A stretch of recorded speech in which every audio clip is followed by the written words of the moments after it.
Welcome to Desire Dilemma, a podcast that amplifies immigrant voices in America. I'm Funmi Apantaku-Onayemi, your host. Between 1820 and 1914, over 2.2 million Polish nationals moved to the U.S., mostly because of national insurgencies and starvation. According to the U.S. 2021 census, there are 8.8 million Polish immigrants in America. They are the 8th largest ethnic group overall and the 2nd largest Central European ethnic group in the U.S. Just as most immigrants, they have come for a better standard of living, better education, while some came to reunite with their families. Our guest today came to join our parents and siblings at age 13. Harvard Graduate School of Education states that immigration has a significant impact on teenagers' psychological well-being. Separation from parents during the immigration journey can lead to depression, anxiety, and stress while adapting to a new culture. On Desire Dilemma podcast, we'll discuss the desires of immigrants to reside in America, the dilemmas they face as they struggle with challenges. Our podcast advisor will render suggestions on how immigrants can adapt to the norms of America for their own psychological wellness. With me is Dr. Risa Jones, our podcast advisor. Our guest is Mrs. Alex Piechoki. At age 13, she traveled alone from Poland to the U.S. to join her parents and siblings. Hello, Dr. Jones. Hello. Good morning, Mrs. Piechoki. Good morning. Mrs. Piechoki, you traveled from Poland to the U.S. by yourself at age 13 to join your parents and siblings. How did you travel alone? So my parents moved here. Actually, my father moved here in 1984. So it was just me and my mom and my sisters living by ourselves for a couple of years. And then my mom joined him in early of 1988 with my oldest sister, leaving my middle sister and myself behind with my grandparents who took care of us. And because tickets were really expensive and we couldn't afford to move all of us at the same time, my parents were slowly moving us one bit at a time. So they bought my ticket for December of that year in 1988. And my aunt drove me to the airport in Warsaw because we lived in the southern part of Poland. So, it was about a day's worth of drive back then because the roads were still really bad. And I remember it was a cold December day, but it was raining all day long. My flight was delayed for that day. And because I was underage, they had to put a plaque on my chest, and I was assisted by the flight crew. And because it was, 1980s and the flights weren't packed, only a few people could afford to fly back then. So the flight was pretty empty. It was just me and a few adults on that flight. I remember you could still smoke on the plane back then. So there were a few gentlemen that were smoking and drinking. And it was just me sitting in the, the window seat and largely by myself, with just the assistant from the flight crew. As you were talking, I just kept thinking about what did you say they had to put on your chest? It was like a tag, saying that I was underage and I needed assistance. And I didn't speak a lick of English back then. It was very scary. If you don't mind, can you describe the neighborhood in which you grew up? Sure. So I grew up in a very small town in the southern part of Poland, near Wrocław. So the name of my town was Świdnica. And because Poland was under communist rule and it was the Cold War, we actually had a Russian military base in my town. So a big part of the town was actually separated for the Russians, where we had no access to. It was, very poor back then, gray and dark. I think Poland was still largely suffering from the post-war depression that was dragging on for decades. So a lot of the buildings were falling apart. The infrastructure was, it was very, very poor. It was definitely very economically depressed. You could feel it. So the neighborhood just seemed very depressing, although, in the mid 80s, a lot of people started building their homes. So my family was actually building a home. Unfortunately, my parents never got to finish the home, so we were living, in a brand new home with a busted roof because my parents didn't have money to finish the roof. So we had leaks, and you had to buy coal for the furnace. And if you didn't get enough coal, then the winters were very cold. So Wow. it was definitely a different kind of living, and that experience, it just gives you a lot more appreciation for how we're living today. So when at that age, what were you told about your travel? Yeah, no, so we were told that we were moving definitely to help enhance our life and make it better. Again, Poland was very economically depressed at the time, and I remember living through martial law. So it was a very difficult time in Poland, and knowing that there was an escape to that was definitely a light at the end of the tunnel. But it was scary at the same time. Even though that was the way it was at the time, how did you feel just being there as a child? We felt some of it. I definitely felt, going to the stores, and there was definitely a lack of resources and food. The government was rationing out just basic resources like flour and meat and sugar. So, you could feel it. I remember, every family was rationed food. So by the end of the month, we would always be running short on stuff. So, everybody had a garden. So we were growing a lot of our own food as a supplement to what the government couldn't provide us. So it was definitely very depressed, but we had a good community. I think there was, I had a lot of friends growing up. We had a good, tight knit neighborhood where all the neighbors were helping each other. If somebody had an abundance of something, they would share that resource. So I remember our neighbors once a year would, buy a sheep and, have like a big neighborhood roast. So it was definitely, we were more of a community rather than everyone to themselves, which is how we largely function in the US. Every man for himself. Well, that must have been quite wonderful for the whole neighborhood. But now you are in America. Tell us about your very first day, or maybe the first month.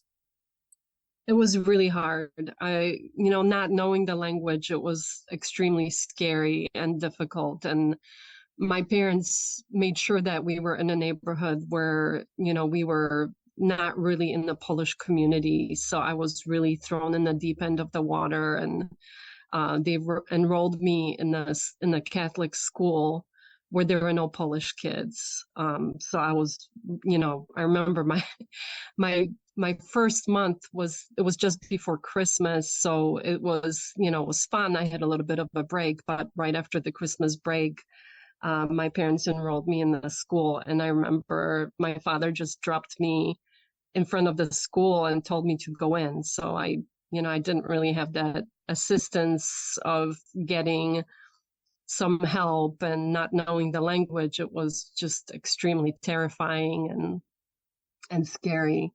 But I had a lot of help from the school. They definitely made an effort to help me acclimate, and give me additional help in terms of learning English. So I would, go on the weekends and have a one-on-one with a teacher. Unfortunately, it was a little bit different with the kids because kids were very cruel and very, they would make fun of me because I was different. So like the first couple of years were very difficult in terms of acclimating. And because my parents really didn't speak English, I didn't have much of an assistance at home. And my father was abusive on top of that. So it was just a very difficult time living at home, and then at the same time acclimating and trying to, adapt to the American lifestyle. So it was very, very challenging. So how did you overcome that period? So I have a rebellious nature, and by the time I turned 16, I really was, urging my mom to move out and leave that relationship because it was just really, it wasn't good for any of us. And I remember sitting my parents down, and because in the States, when you're 16, you can actually move out of the household. And I really sat them down and I said, I'm moving out. I'm done. I had a friend who was in college and had an apartment. So I prepared to move out and actually live on my own and finish high school with the help of a friend. And then my mom, there was a little bit of a wake up call for my mom. And, she said, give me one more month. We'll find an apartment. And that's what we did. She actually, got up the courage to leave my dad. And we found an apartment in Ravenswood in Chicago and moved out. But then at the same time, that meant that I had to pick up most of the adult responsibilities because my mom didn't speak English. So I was paying all the bills and writing the checks, taking her grocery shopping, and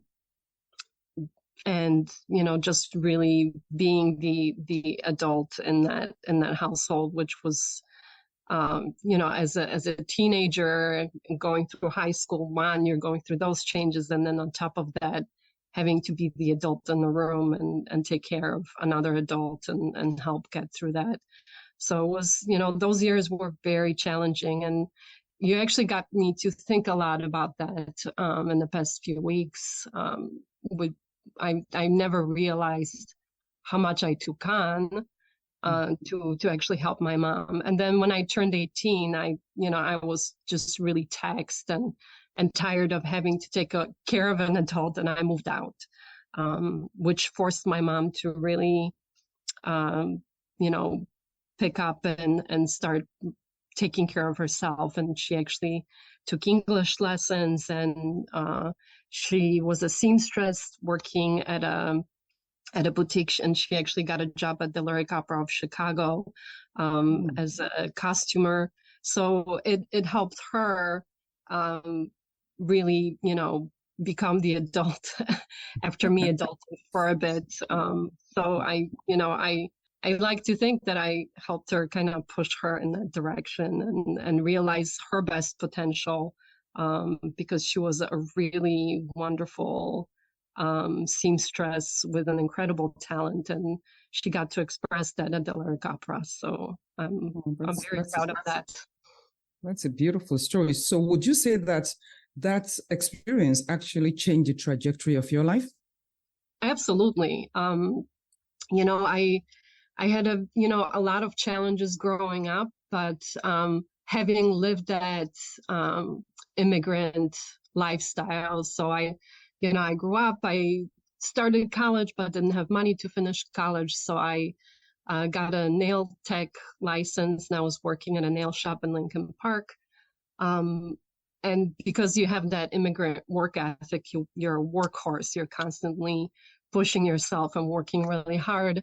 One of my clients actually worked in the ad industry, and she approached me about an opportunity at the company where she was working at. And she said, hey, I really think you'd be good at this. And so I started working in the ad industry in my 20s and actually made that my career. So I've been doing it for 20 years and really loving it. And now I'm working at a startup as a director of operations, and it's, that whole experience really prepared me to continue to work hard and not waste any opportunities that come my way.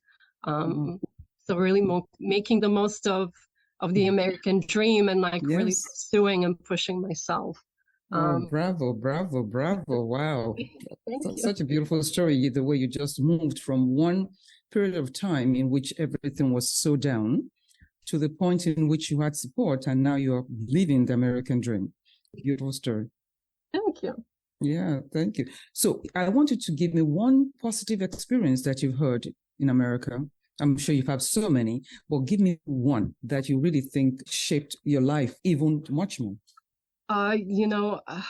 There are so many. Honestly, just meeting incredible people along the way that helped me realize my own potential and my own dreams. I've had an opportunity to work with some amazing women.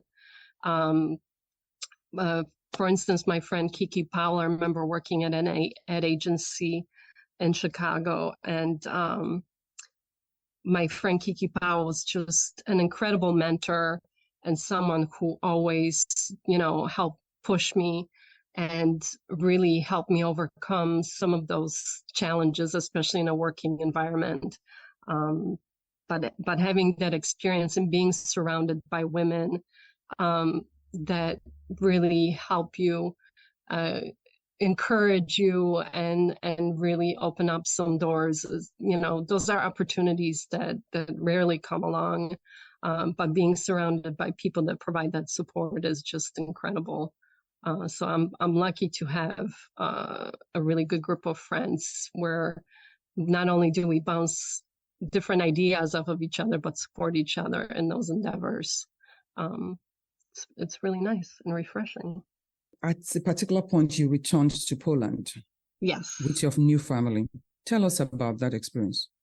So in 2019, my husband and my kids, we decided to move back to Poland. A couple of years before that, we went to visit my sister, who lives in Poland, and we just really fell in love with the country. I mean, it's really gone transformation, especially being part of the EU. The economic growth and just really the resurgence, and the country was essentially reborn. So having gone back and visited my sister, we really just fell in love with the town that I grew up in. And my job was actually really open to me working remotely across the pond. So we just kind of decided to move in June of 2019.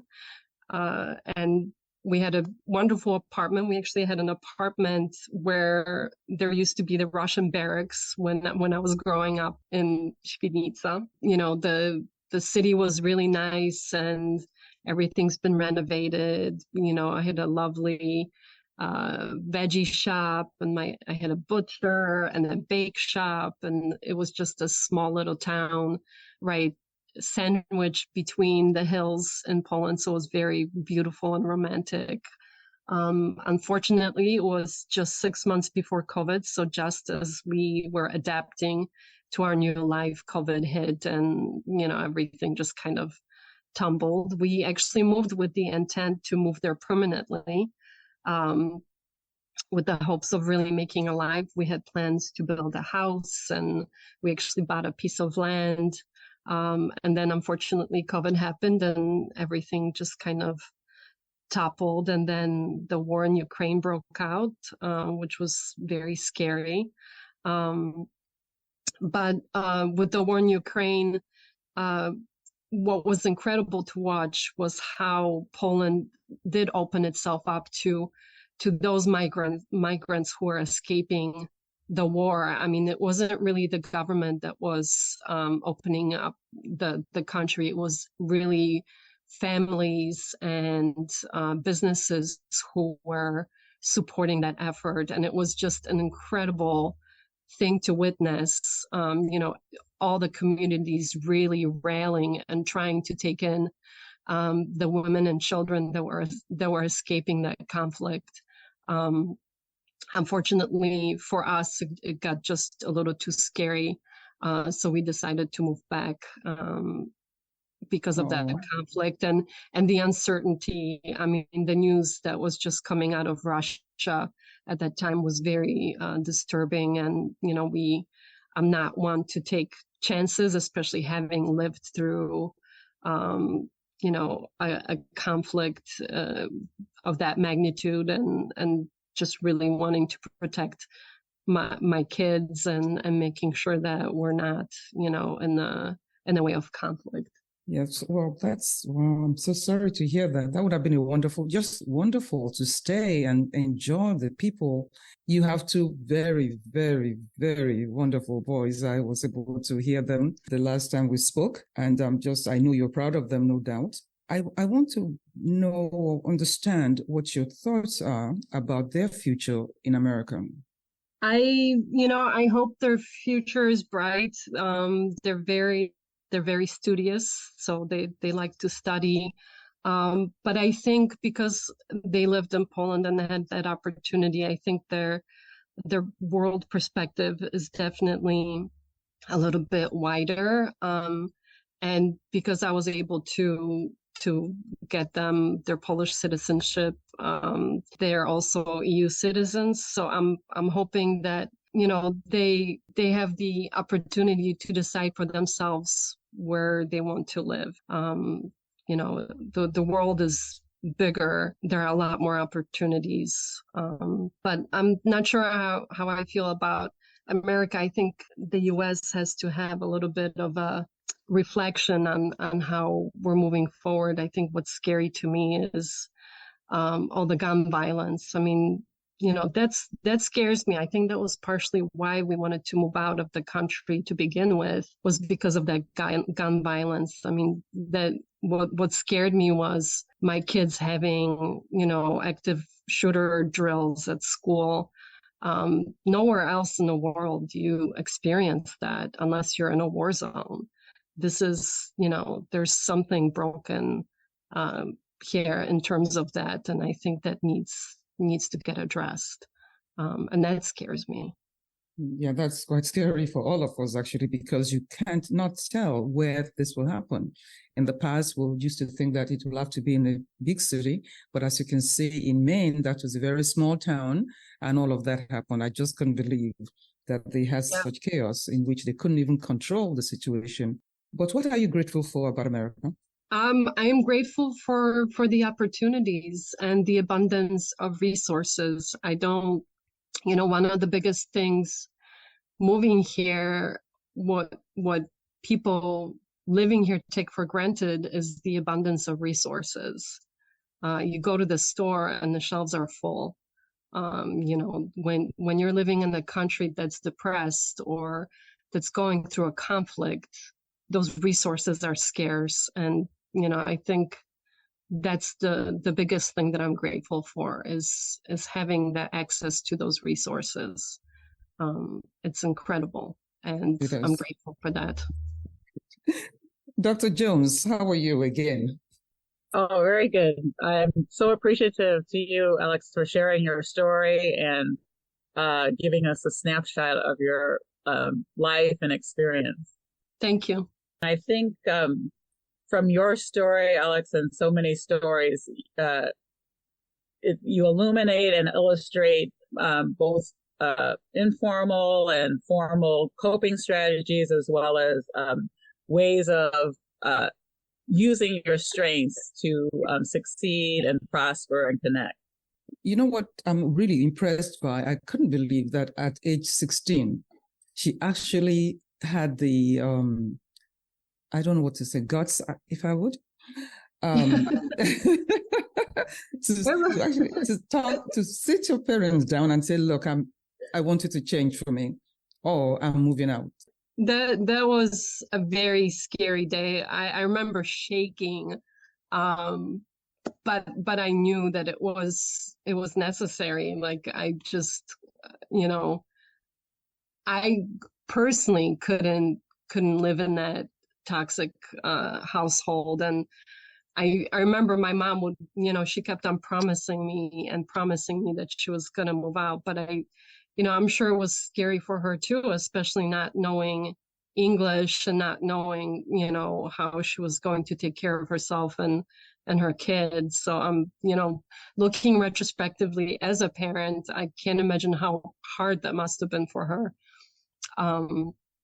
But at the same time, it was, for me, it was something that I just had to do. And, I had to get the balls and do it. And I was ready. I remember planning it with my friend because, I had that friend who was, had an apartment, and just really planning it with her, and hey, this is when I'm going to talk to my parents. I'm going to be packed and ready to go. And, I decided to give my mom that one last chance because it was also scary for me. I really didn't want to move out and be on my own.